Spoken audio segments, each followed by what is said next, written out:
So, after 2 weeks of waiting, we finally learned what happened to Lucy with her chopped off arm, and it's a fake out.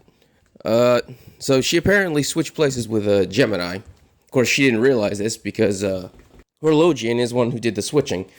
Uh, he, of course, took her, saved her without her clothes on, like he always does. At the same time, for some reason, Gemini decided to take her place as a clone of her. Like, there was no reason to do that other than just to mess with Kira. Which, now that I think about it, that does sound like Gemini. Gemini does enjoy fucking with people. So yeah, no. Yeah, actually makes perfect sense. Gemini appeared just to mess with Kira. Of course, Horologian says that he cannot do this a second time, so he can't save her a second time, obviously. Which, he said this multiple times whenever he saved her, whenever like this, which I'm assuming it's because he's using his own magic to teleport into our world to summon himself. So, or into the fairy tale world. I'm assuming because because Loki has said this a few times, and so has Virgo, that they use their own magic to come and help Lucy, but so Lucy isn't one being strained by it. My assumption is that Horologian, to do this quick save thing that he does, he uses his own magic, but he's not as powerful as the other spirits, because obviously. So I'm guessing this is why he can only do it once in a while, and then he has to regain all of his magic to do it again later. And if you're wondering, well, okay, then why doesn't Lucy just use her magic to do the quick escape attempt?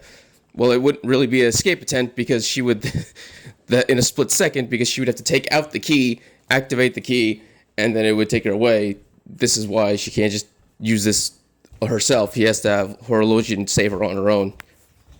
Because if she had time to do all that, then she had time to do other stuff that would have been more useful to save her own life. So this is just for emergency use only, obviously. So Lucy goes into her star dress Aries. As you can imagine, Kira does not like the fact that she was fooled and decides to attack head on. Lucy uses her Aries' wool shield, and Kira just cuts through it like it's nothing, which does prove that Kira can basically cut through almost anything, because that wool shield has blocked fucking monsters. Like, some of the most powerful characters out there, that thing has just blocked them like it was like nothing. I don't know. Well, that was when Ares was using it, but I'm going to make the assumption that Lucy is just as powerful as Ares while using it, or even stronger, because, in fact, I'm going to assume she's even stronger, because she focuses on her star dresses more than she uses her spirits these days.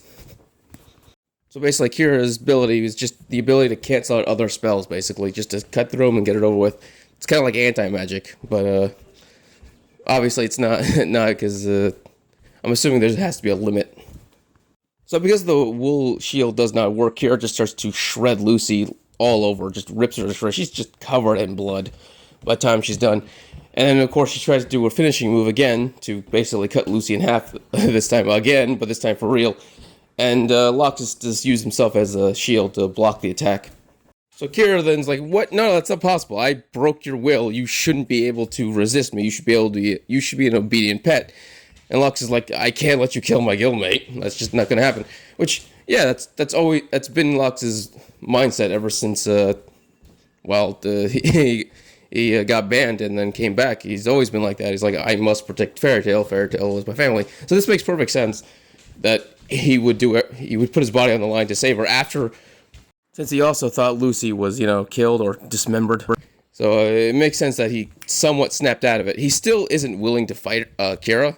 He still isn't willing to help that, but he is not willing to let Lucy die. So Lucy summons Virgo to watch over Laxus. I don't really think this is necessary. It's not like his wound was that deep. Like, he's been cut by her before. Well, no, he hasn't. No. She didn't get a chance to fight him. He just one-shot her and it was over. Still, I don't think the cut is that severe. I mean, he's been cut. That's right. What happened is he one-shotted her, Kira, and then he fought against someone stronger, which was Urza, with better and sharper blades. So, yeah, no. Lux is fine. He doesn't really need help, but Lucy's worried about him because that's just who Lucy is. She's a nice girl. Lucy then decides if she's going to beat Kira, she's going to need help from everyone she knows and loves. Hypothetically. It's more of a metaphor. What she does, she ends up going into her dual star dress, Aquarius X Gemini. Virgo states she can only hold this form for 16 seconds, which I assume means that this is her strongest form so far at the moment, before she can combine all of her dresses into one ultimate weapon. But yeah, it would make sense that these two are the ones that are the strongest, because it has been stated multiple times that Aquarius is her strongest spirit. At the same time, Gemini has been proven to probably be her second strongest, because Gemini has the ability to transform into anyone as strong as or weaker than Lucy, and then have complete access to their powers and abilities, and even memories, which is crazy. I don't know why she doesn't use that more. Oh, well, I suppose Lucy usually ends up meeting people who are stronger than her, but still, that's a insane ability. And so Lucy's been able to use Gemini to basically double her power, so she can then use her more powerful attacks, obviously, which is basically what she's doing here. She's combining Gemini's ability to basically double her ability, combine that with the raw power that is Aquarius. So with having such a short time limit does actually make sense. Now, what this ability does is she basically makes an entire... She floods the area like Aquarius does, or like she always does. But it doesn't end there. She then starts making clones of herself and all of her fairy tale friends, and pretty much everyone she knows and loves. And the clones start attacking Kira, but they're water clones, so they're not really that powerful. They get ripped apart by Kira, obviously.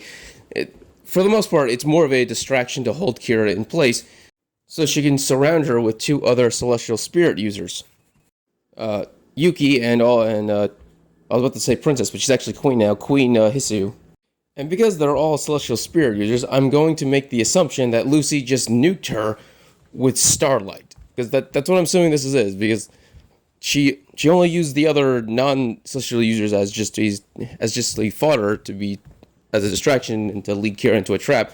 But then she summoned two celestial spirit users to link her magic with them to then just nuke. Yeah, it's basically the best way to put it. It's a giant star bomb. So yeah, Kira is once again knocked the fuck out for the third time in this arc. Oh, that poor girl. But yeah, she's done. Lucy wins the fight. She passes out. Laxus is smiling, obviously, proud that his guildmate was able to win a one-on-one fight. And honestly, next fight will most likely be... I want it to be Laxus. I would love to see Laxus go all out. It's been a long time since we've seen that. But, because the last time he fought someone was when he was, like, still sick. And it was cool, but still, I would prefer a proper fight with Laxus. But I'm going to assume that Urza is next. And she's currently pissed, and that should be fun to watch her just beat someone into a fucking ground. So yeah, this was a fun chapter. I really enjoyed it. I hope you did too. If you enjoyed this video, please subscribe, give a thumbs up, so this way you'll be notified for other videos on Fairy Tail and other anime things. Thank you, and